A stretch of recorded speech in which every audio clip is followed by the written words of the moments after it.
Hi, all. Thank you for joining us today for the third installment of the Green Your Neighborhood series. If you are joining us for the first time, this is a collaborative event between the Sierra Club Michigan chapter and Friends of the Rouge, and we are very excited to have you all today. Apologies in advance for being off camera. I am running through some internet connection issues, so I am trying to minimize those. But my name is Elaine Elliott. I am the Green Stormwater Infrastructure Community Organizer with Sierra Club Michigan chapter.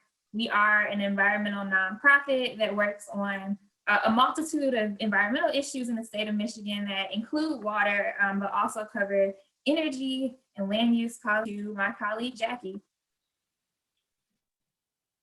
Hi, everybody. Thank you for joining us today on World Water Day.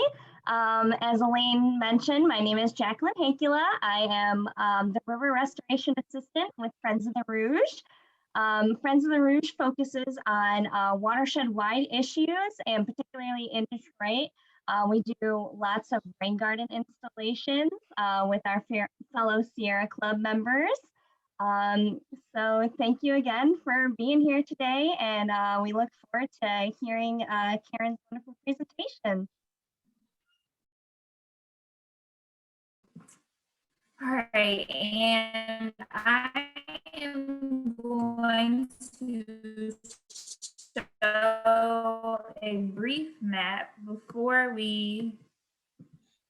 I introduce today's speaker. So here we have a map of Detroit's tree canopy. We'll be talking a bit about why trees are so important as a stormwater management tool, but I also wanted to note that trees also have the capacity to reduce the urban heat island effect. They're really great at providing shade, not only for recreation, but for also correlated with higher property values. So in terms of being a stormwater management tool and in terms of what trees do for us, they have a number of benefits. They also help clean our air. So if you think about Detroit in particular and the challenges that we have with industry, trees are a great way to reduce particulate matter that makes it easier for folks in our communities that live with asthma. So just some facts about trees to kind of get us started today as we begin to frame this conversation. I'm going to stop sharing briefly to introduce our speaker.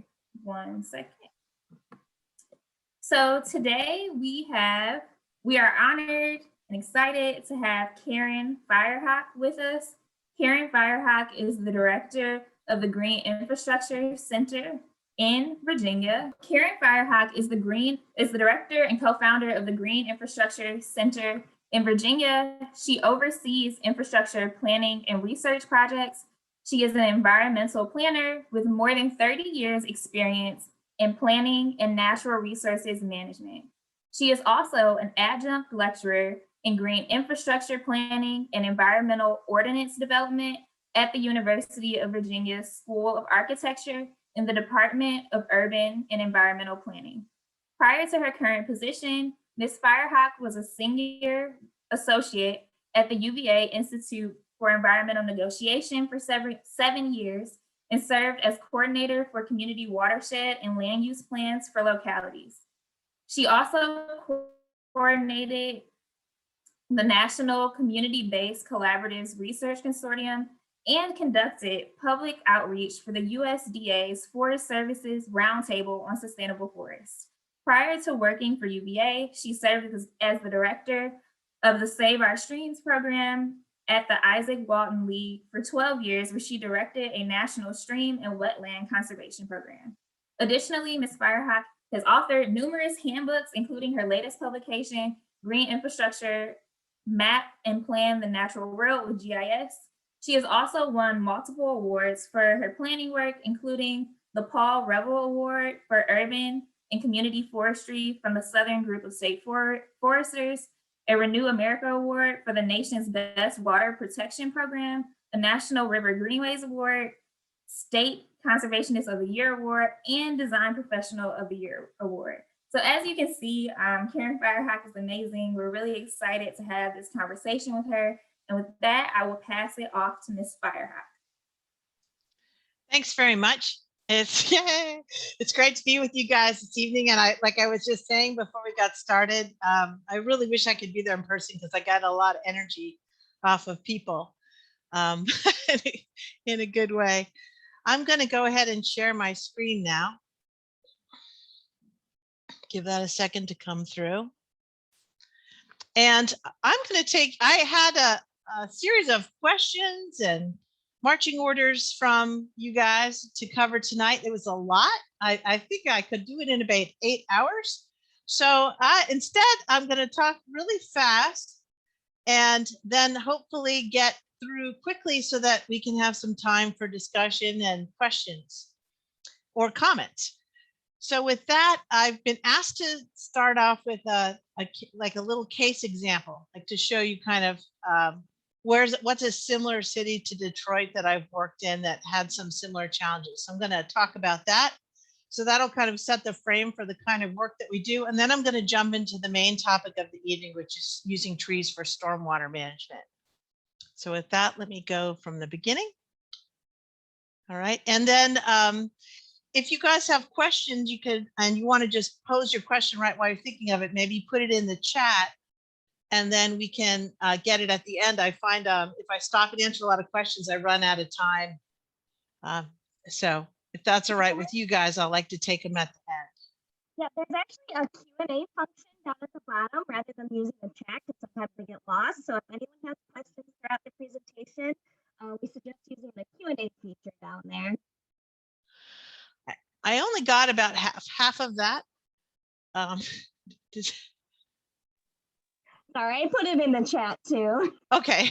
All right, let me just see what that said. Oh, it says, oh, I see. Yeah. Will this presentation be recorded for the public? Yes, it is being recorded. And so if somebody needs to press the recording button, I think we're ready to get started. I think you guys do that on your end. Okay, awesome. Okay, so I'm going to talk tonight about utilizing the urban forest as green infrastructure. And it's my pleasure to be with you virtually tonight. I have been to Detroit before, and I have been to Michigan many times. So it's fun to see all the people popping in from different places. So I direct a nonprofit called the Green Infrastructure Center, and we help communities evaluate their green assets. And we use that term very intentionally because we want people to value their green, just like they value their school buildings and their downtowns. We want them to think about nature as part of that asset portfolio. And we try to maximize ecology, economy, and culture, right? Because the environment is also part of our culture. We do a lot of modeling and mapping. We research new methods and release them into the wild. We teach courses and workshops. And then we also work directly with communities to create strategies. And I'm not going to cover everything that we know or do. So if you're interested in learning more, I just want to point out our website has a lot of free case studies that you can download. If you go to gicinc.org and click on projects, there's a lot of examples there. And if you like books, we have a national book that talks about working at different scales from regions to cities. So I want to start out with the definition of what is green infrastructure, because that is a term that has many definitions these days. It actually was first a term that was coined by the state of Florida in 1994 because they wanted to explain to the governor that trees and soils and dunes and wetlands and forests and waterways were all part of our infrastructure. We need to take care of that just as we take care of our sidewalks and our roads and our buildings. And then in around 1996, EPA started calling, or excuse me, 2006, EPA started calling everything green infrastructure. So this is how we think about it. We think first about the natural infrastructure, such as trees, forests, marshes, waterways, and soils. And we try to protect and conserve as much of that as we can and restore it as well. And then when we need to mitigate impacts from the built environment, we might use constructed green infrastructure also, which combines natural elements and structures to contain, detain, or clean stormwater. So on the top two pictures, that's what I call natural green infrastructure. And on the bottom left, that's constructed green infrastructure. It's all green infrastructure, but I think it's really important to make that distinction because I work a lot with developers, and it is not uncommon for me to hear a story such as this true example, where a developer came to me and said, Karen, we're going to put in 5 biofilters and we think you'll really like them. It's going to be such a green development. And I said, well, isn't that where those grove of large mature oak trees are located? And they said, yeah, but we have to cut them down to put in a rain garden. So I said, no, don't do that. And they didn't. So it's not always that easy. But the point is that we don't want to go first to the constructed engineered solution when nature is providing that right for us. So in a city, there are a lot of different things that might be considered green infrastructure assets. And I'm going to give you a little mini case study from Richmond, Virginia, because it has some similarities to some of the challenges you face in Detroit. But of course, we have water resources. There are conservation lands, lands that have been preserved, maybe wetlands or other natural features.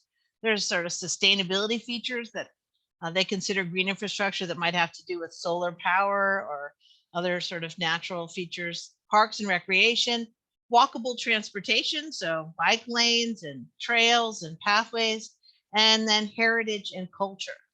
And so when we worked with the city, they wanted to broadly define what their sort of green assets were. And then from that, we worked with them to help them create what they called their city green print. And so it has some intact wetlands. The James River runs through the heart of the city. You'll even notice some of the cultural assets they have, such as the slave trail, which they have here. They don't want to forget that that is part of their heritage, not that they're proud of it, but that they don't want it to be masked or obliterated or destroyed. They want to recognize it and they want to talk about it. So, and you've seen a lot too in the South with Confederate monuments coming down. So there's a lot of recognition of the relationship between landscape and where people live. So this is the sort of first part, is to kind of put all of this sort of the highest quality resources on a map. But we said, well, could we make the city greener? So Richmond, like Detroit, is a post-industrial city after the fall of tobacco, right? Tobacco is no longer king in the South. And so we have all of these vacant factory sites, vacant warehouses, and then the other industries that also left. And we've got 9,000 vacant parcels, which is, less than the vacant parcels that you guys have, maybe more than a quarter less, but it's still a problem because it's all these big industrial sites. And then there, of course, following desegregation, there was also white flight to the suburbs and the so people left the city, and then expansion of the national highway system that made it really easy to live outside the city and commute in, but not be part of the city. So we thought, well, we've got a problem with a lot of vacancy. Can we think about those sort of vacant lots as part of a future green network? So another way to look at it, if you're visually oriented, is the sort of Rorschach blob test on the bottom. So the city was small and then it got bigger, and then we had abandonment. And so we're asking, how can we use some of that abandonment as an asset to put this green back in the city? So how can we re-green Richmond and use those vacancies as opportunities? So we created this green infrastructure assessment for the city. And it's a much longer case study than I'm going to present tonight, but if you're interested, it's available on our website. And we looked at different scales. We wanted to demonstrate the different things that would be important if you were looking at a whole city scale, if you were looking at sort of a region of the city, what they call a planning district. If you were looking at the neighborhood scale, what would be things that would become important? And then down to the project scale, where you're actually going to design a green space. So we start out with land cover. And this is looking at what is all of the surface of the land made up of. And Richmond has 42% tree canopy, which that's pretty good for a city. But I want to point out that in the downtown and then a number of the neighborhoods on the south side of the city, the tree canopy might fall to more like 9%.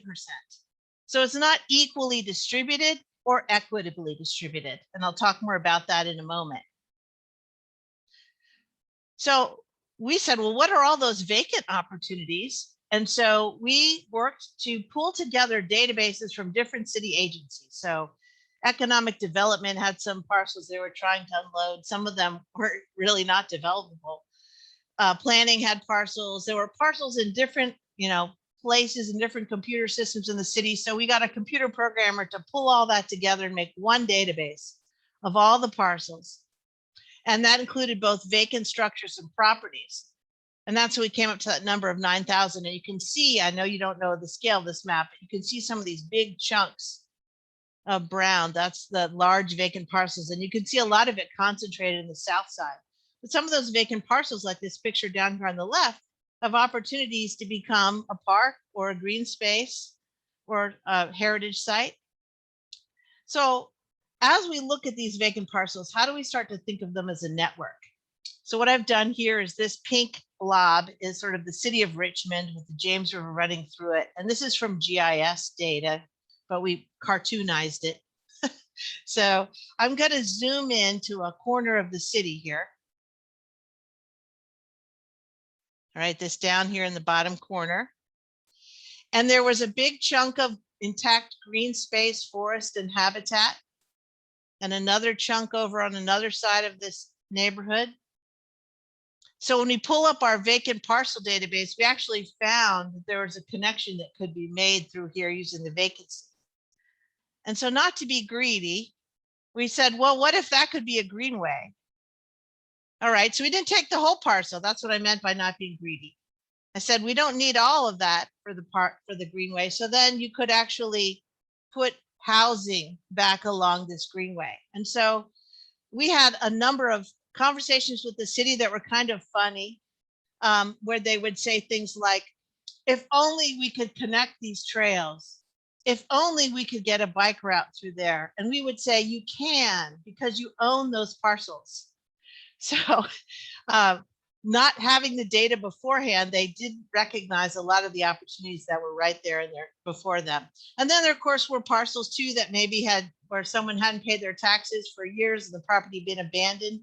So they had already taken possession of that property, but hadn't recognized its opportunities. We ranked all of those 9,000 vacant parcels for whether they provided a conservation area, helped improve water quality. Maybe they were near a creek or a wetland. Could they increase access to a park? Was there an urban park that they could help expand? Could they support the city's desire to have more greenways across the city or facilitate another type of network within a neighborhood? So we ranked every single parcel in the city with those values. And this map is showing you that the more teal colored, the more significant the parcels are to meet those values. And then the strategy was to replace trees lost to storms and age. We found that the south side of the city had much lower canopy, and the city had been planting all their trees in the more wealthy neighborhoods where people called up and said, I want a tree. And the city had a tree program where they would plant a tree by your house, just as you do in Detroit. But the other neighborhoods didn't know about this, and they didn't even know that they were kind of getting the raw end of the deal. And so we showed the city using data, and then we educated the communities about their rights to have trees and flipped it. So all of a sudden, thousands of trees are now being planted in the south sides of the neighborhoods that needed them the most. And we also talked to the city about a lot of different strategies they could use to green up these parcels. We found that they didn't really know about a lot of them. One of my favorite ones is mow to own. And we got that idea from the Midwest, where you take a parcel that maybe is not being taken care of, the neighborhood adopts it, and then they get to own it. They get to have it as a park. And so we created this little toolkit. So if you're interested, this toolkit is also on our website, talks about a lot of these strategies, many which I'm sure you're all familiar with. And then we looked at the watershed scale. So we wanted to think about how we could improve drainage and stormwater management. And so we picked a watershed in the south side of the city. It's called Goods Creek. Goods was a guy who owned this property a long, long time ago. And we had to find it on an old map. Before the creek had no name, it was just called Nothing Creek. So we gave it a name. And then this purple shows the school shed that surrounded this sort of central area of the watershed. And I call it a school shed because that's the area that draws kids to the local school. We thought, let's show the city how we can develop this watershed and make it greener as a model for the rest of the city and also reduce stormwater. So we use that parcel prioritization I showed you earlier, and we, again, coding all the parcels, we could now look at the neighborhood and see what some of those opportunities might be. And then we also did the urban tree canopy. And I noticed from your earlier map that your last tree canopy was in 2008. That's a really long time ago in tree land. So it might be time to update that map. We worked on projects with the community, and I want to point out one of the things that came up was a walkable watershed and wanting safe places for kids to play outside. We facilitated a lot of sessions, but the neighborhood led them. And they came up with a number of really great ideas for what kind of community they wanted to have. We created a watershed coalition because you can't do it alone. And we invited lots of different city agencies and other conservation and civic and church groups to join with us. And then we helped the community plant trees. And so that's something that I also noticed, you know, you do have a tree planting program. You also have community tree planting groups. And sometimes cities are challenged because they can't plant on private property. And that's where the role of nonprofits is so essential. We were able to obtain trees through grants and then provide assistance to residents in planting them in their yards, along streams. That's our college intern, Tim. But we also wanted to make it very clear that this was a community-driven process by and for the community. And we hired a local resident, Mac Brown, to be the local coordinator so that he would know the folks and help to make sure that the project was meeting their needs. And then, of course, we engaged youth very extensively. We brought in a lot of funding from outside the community into the community. And then we were able to expand the size of a park. We created a park out of vacant lots. And then that became an outdoor learning center and safe routes to school walk. And the neighborhood were the stewards of that park. And it's still going today. It's got a lot of different projects going on it, even though it's just a small several acre park. We did a lot more in the neighborhood. I don't have time to talk about this evening. We also created an arboretum at the Veterans Hospital in the neighborhood. And we actually hired disabled veterans to design the Arboretum. That's a picture in the middle of the veterans working on the design, learning about what they want to do. We brought in the power company to help fund a lot of the planting, and we even got Congress to dedicate the Arboretum after Phyllis Galante, who founded the POW MIA program. And that Arboretum continues today as a healing landscape. So I'm going to switch gears now. I wanted to just give you a flavor of the type of work that we do at the grassroots level, but also to explain how we use data to knit communities together.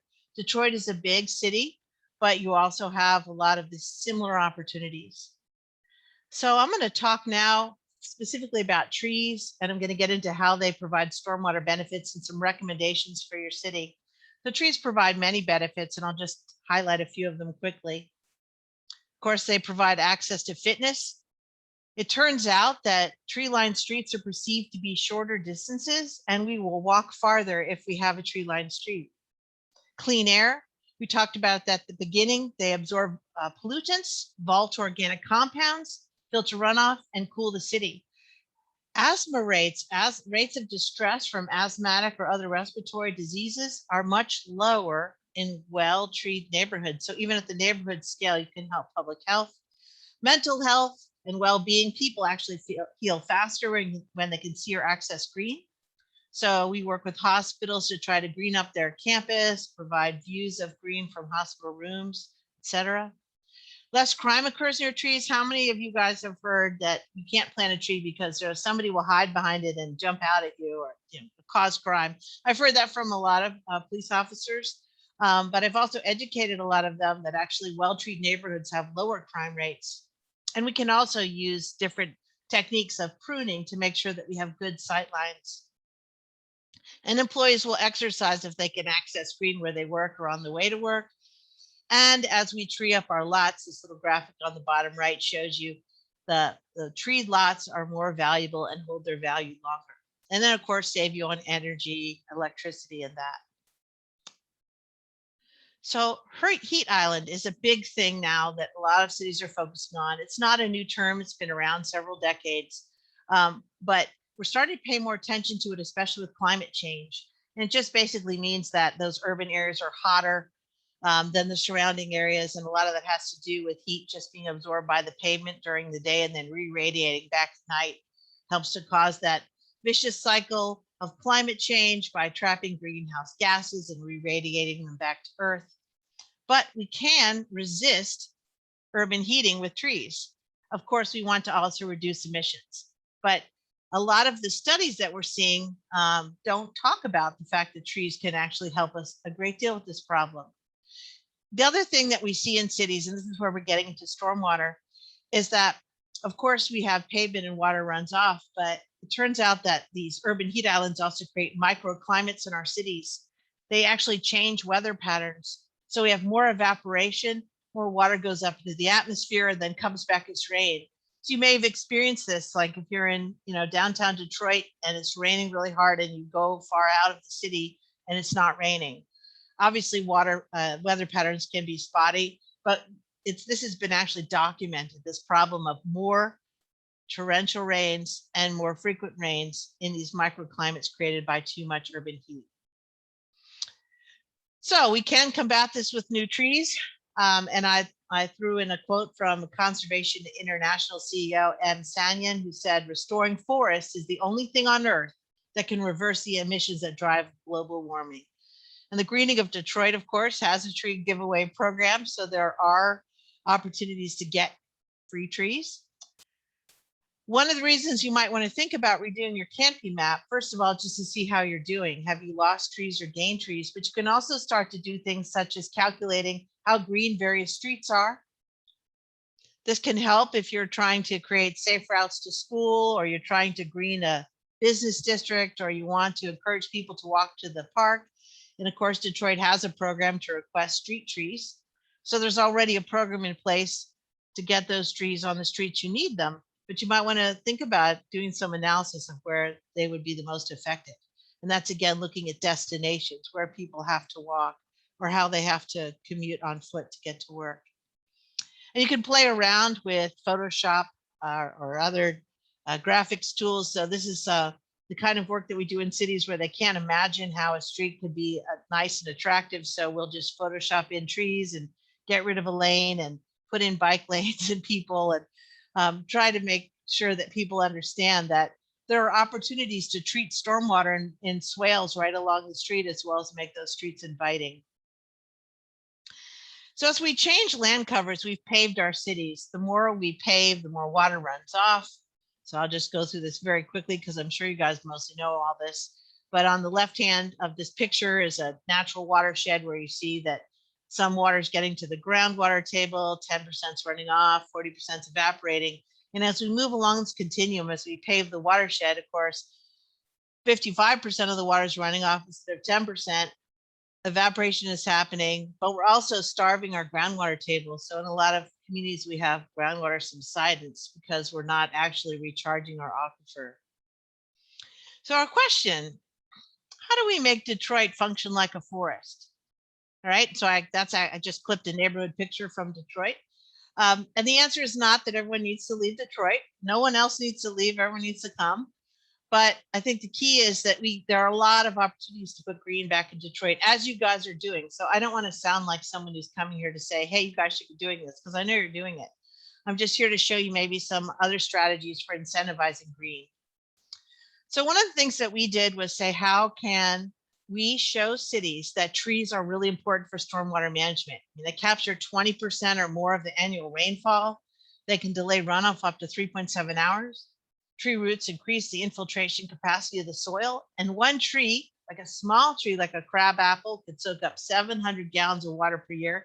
But something like a big oak tree could take up 4,000 gallons of water per year, depending on the age and species. And tree canopy effectiveness is for stormwater capture is highest during short, low intensity storms. And as it starts to rain more and more, some of that water is going to run off as soils and even trees become saturated. The more leaf surface you have, the more water you can capture. So we can think about a lot of the parking lots that we have all across the city and whether they could be retrofitted to be converted to be greener parking lots so we can get less runoff. 1 acre of pavement releases about 36 times more runoff than a forest. Another way to think about that is if it rains 1 inch, an acre of forest will release 750 gallons of runoff, while a parking lot will release 27,000 gallons. So you can start to see why surfaces such as this result in pictures such as the one on the bottom right. Excuse me. So how do we really demonstrate this to cities? How do we create the data to prove to them that trees are an important part of their stormwater solution? So we got a grant from the U.S. Forest Service. We partnered with 6 southern states, South Carolina, North Carolina, Georgia, Florida, Alabama, and Virginia. And we picked cities of different sizes in these states so that we could show large cities, medium-sized cities, and small towns how they could all do this work. Excuse me. So one of the things we wanted to do first was to think about how do we work this into how engineers normally look at stormwater. So what I'm showing you here is the runoff equation that is used to calculate how much land will run off, how much water will run off the land depending on the surface cover. So this is the typical runoff equation that's used, but what's different, it includes this term CI, and CI stands for canopy interception. And so it might surprise you to know that before this, people didn't think about the water that was being captured by trees. As rain fell to the earth, the equation assumed the rain just fell straight to the soil, and whatever the soil was or whatever the land cover was, that would affect the runoff. But as we know, there's something called a tree that captures and intercepts a lot of that water. And so we're able to take this equation that was created by Hynek and Divers for the tree, but we wanted to show how do you actually apply this in the real world. So an equation is great, but it's just an equation. How do we prove it? So first step is to figure out the land cover of our cities, and that's using aerial imagery. And we can actually look at this spectrum of light that's reflected back and classify what is that wavelength representative of.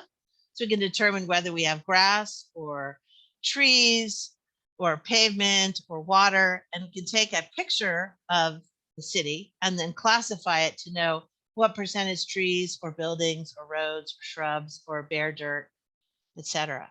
So this is how we take a picture, and using GIS and other recognition tools, figure out what's actually going on the landscape. And from that, we can figure out not only the amount of the trees, but we can even classify areas that are open and available for planting, which we call possible planting areas.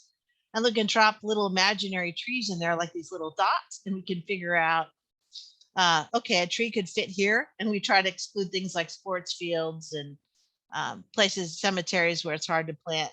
And we grow those trees out digitally. And we can figure out exactly how many trees you can fit in a neighborhood, in a watershed, or across the entire city. We want to know that because we want to understand where we have trees that could be capturing stormwater and what setting they're in. So if a drop of water falls through this branch, does it fall on the pavement and runoff, or does it soak into the ground? So we look at every square meter of the city, and then we can think about what that land surface is and whether that water is soaking in or running off.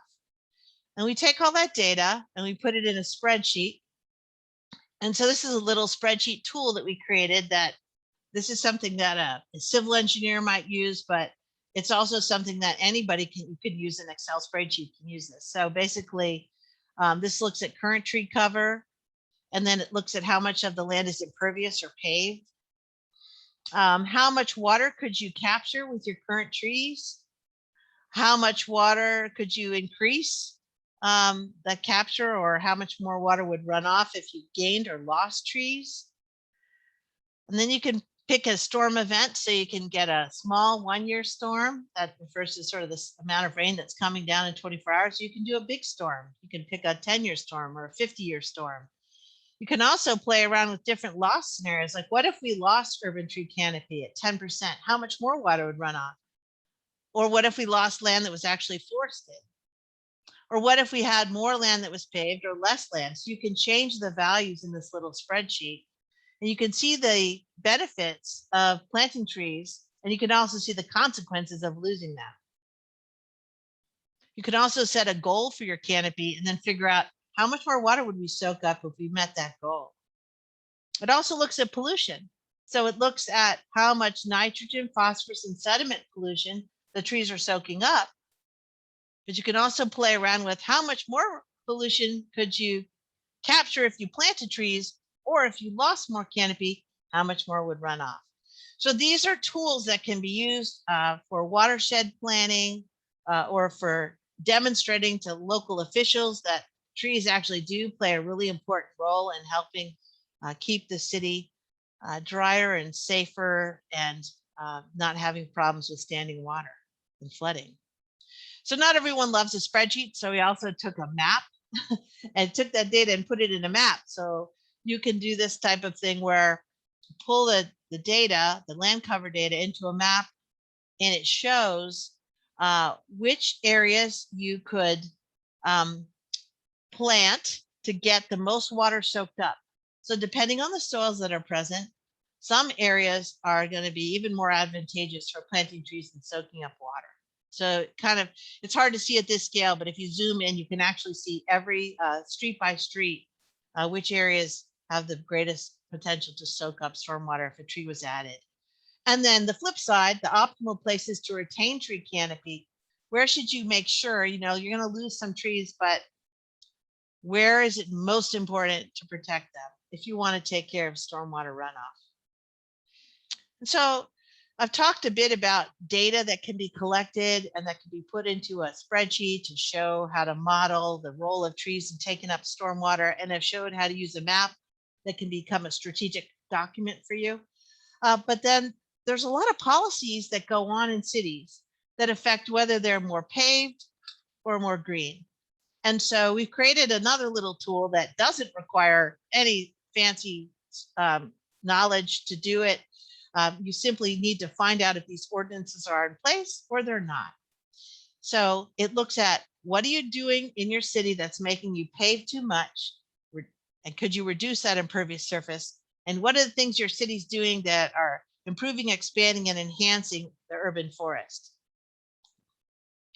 So it's already pre-coded, and it just says, do you have this ordinance in place? Yes or no? And you just click 1 for yes and 0 for no. And then we give you points based on how important it is. And we also like to, if possible, add in, is that ordinance enforced? So in this example, they had something in their ordinance, but they didn't enforce it. In one city, we found an ordinance that no one in the city knew the law existed. So we gave them 0 points for that, because since they didn't know it existed, they sure weren't enforcing it. And we look at things such as this, do you have adequate soil volume required for when you plant a street tree so that will grow to a ripe old age? About half of trees planted on street trees in the United States don't live more than 9 years. So we're not planting trees in the best conditions. So we ask you whether you've got the right soil volume, because larger trees offer great benefits. You can also use things such as silvicells or suspended pavements.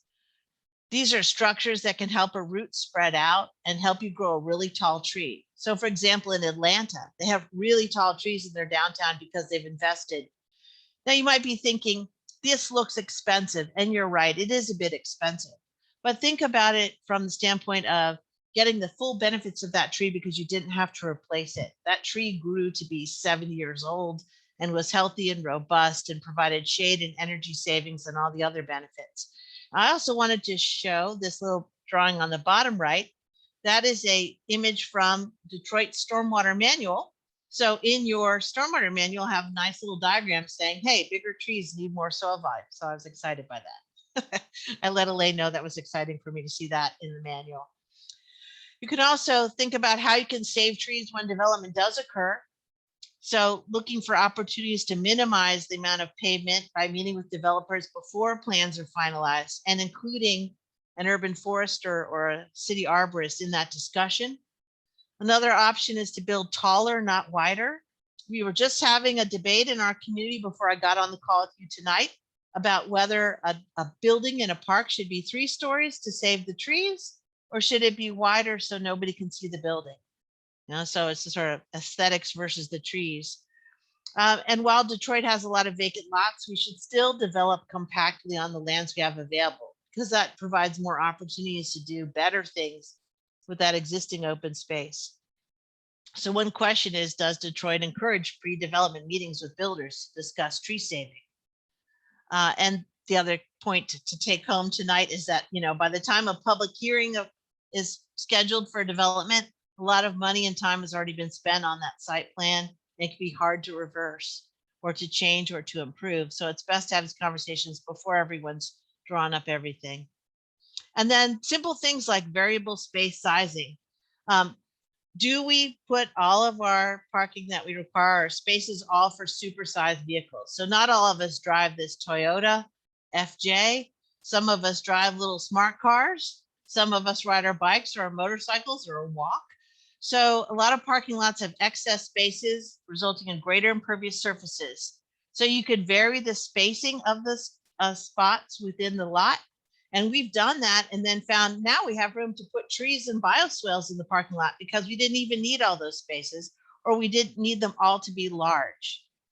And then, of course, shaded pavement lasts longer and people shop longer and pay more in tree-lined shopping districts. So the more we can put those trees in, we'll get our money back. And then trees as best management practices. So this was one thing I was also asked to talk about tonight. Trees can be used in stormwater best management practices, such as this bioswale at the right with the tree planting in it. And Detroit's Stormwater Manual recommends this, which is great to see. However, there's not a specific credit for trees by themselves.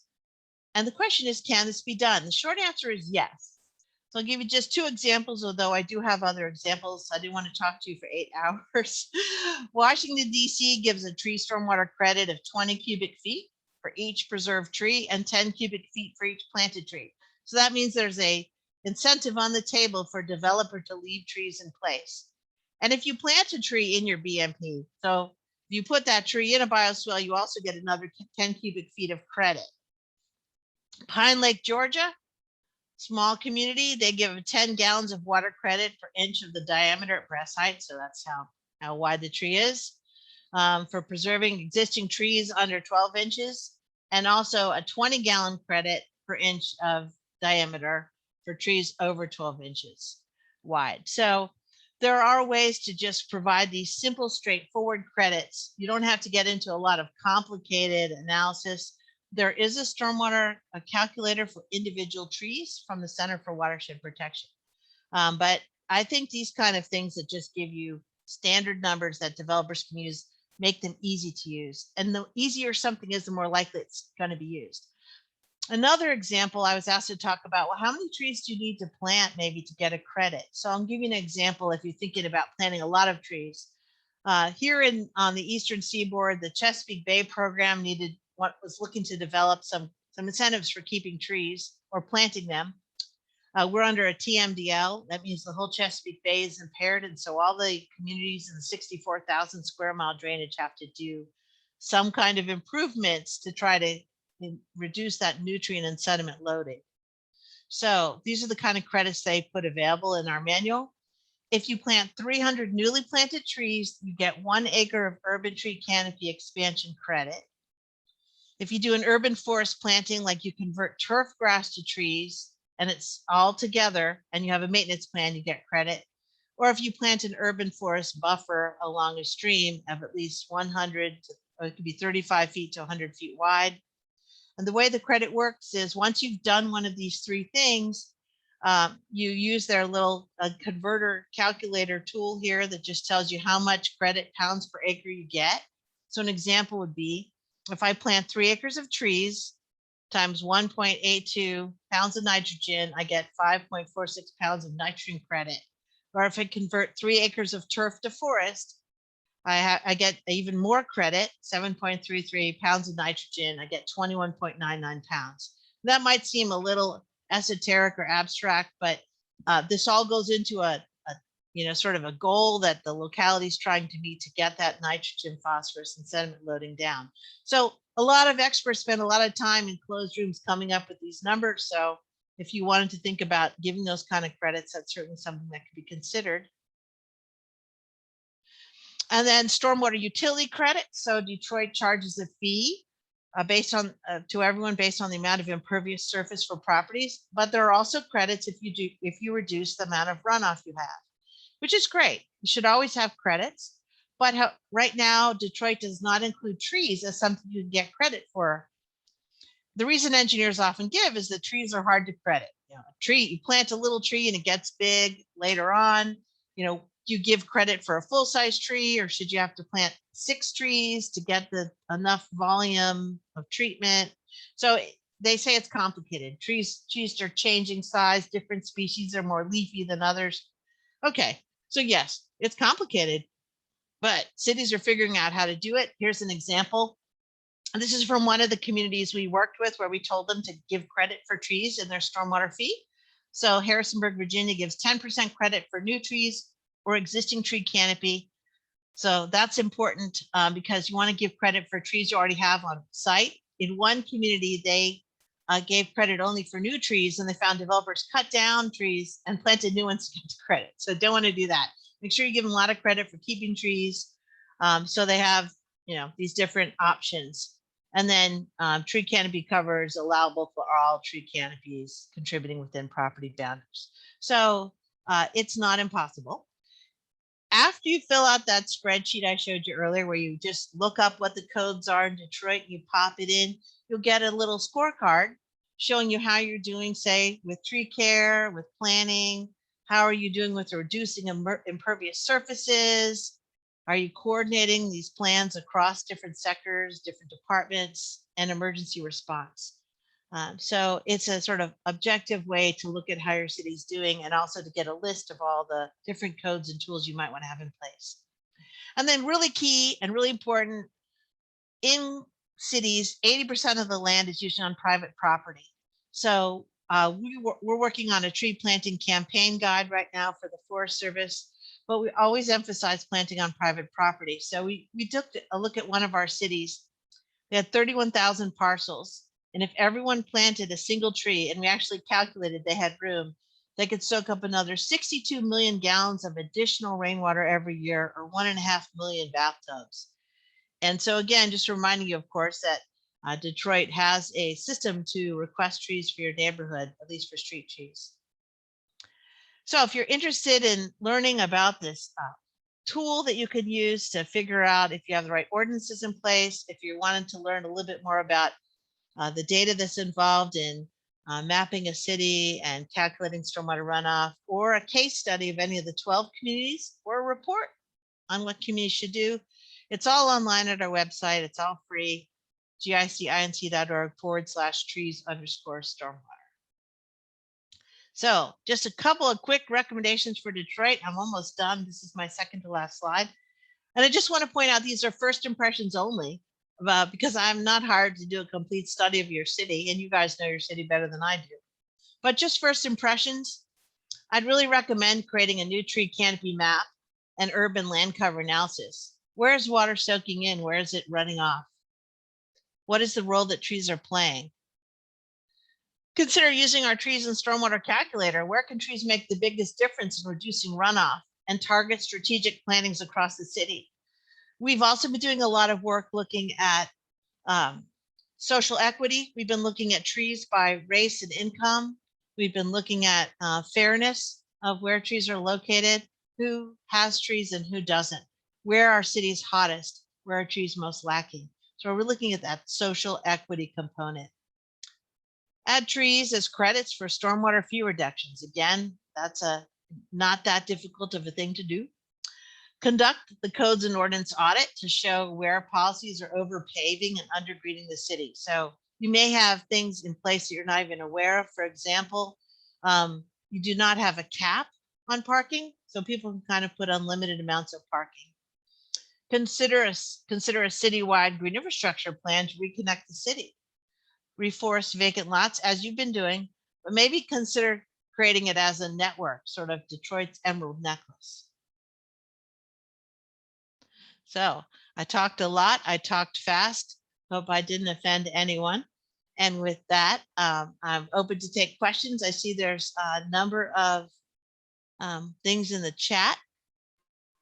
So I'll start with those, I think. That works. Thank you, Karen. Thanks. Yeah, just before we transition to questions, a virtual round of applause. I think this was really helpful, definitely enlightening. And I don't know if anybody else has any other comments before I hop to questions, but we have some really good ones in the chat. So someone asked me at the beginning of your presentation, when using the different criteria to score property for the GI value, what did you do to keep the scoring objective? So we sat down and first and said, what does the city said is important to them? So the city said, we have a lot of combined sewer overflows and we are getting too much stormwater into our sewer system and it's causing overflow. So we've got to get water out of that. So look for places where we can soak in water. People told us that they wanted to go outside and have safe places to play. The church groups did some surveys and went door to door in low-income neighborhoods asking them, just what do you want? And people said consistently, safe places outside that are green for my kids. It wasn't even a list. They just came up with that. We also looked at fitness and health. And so we tried to think about whether there were adequate access to parks. So we came up with a sort of a list of the criteria that were important. And then we just looked at every parcel. Does it have this or does it not? So we have I didn't show it to you guys, but we actually then scored, we grouped the neighborhoods together and we scored every neighborhood by, whether they had these things and who had the greatest need.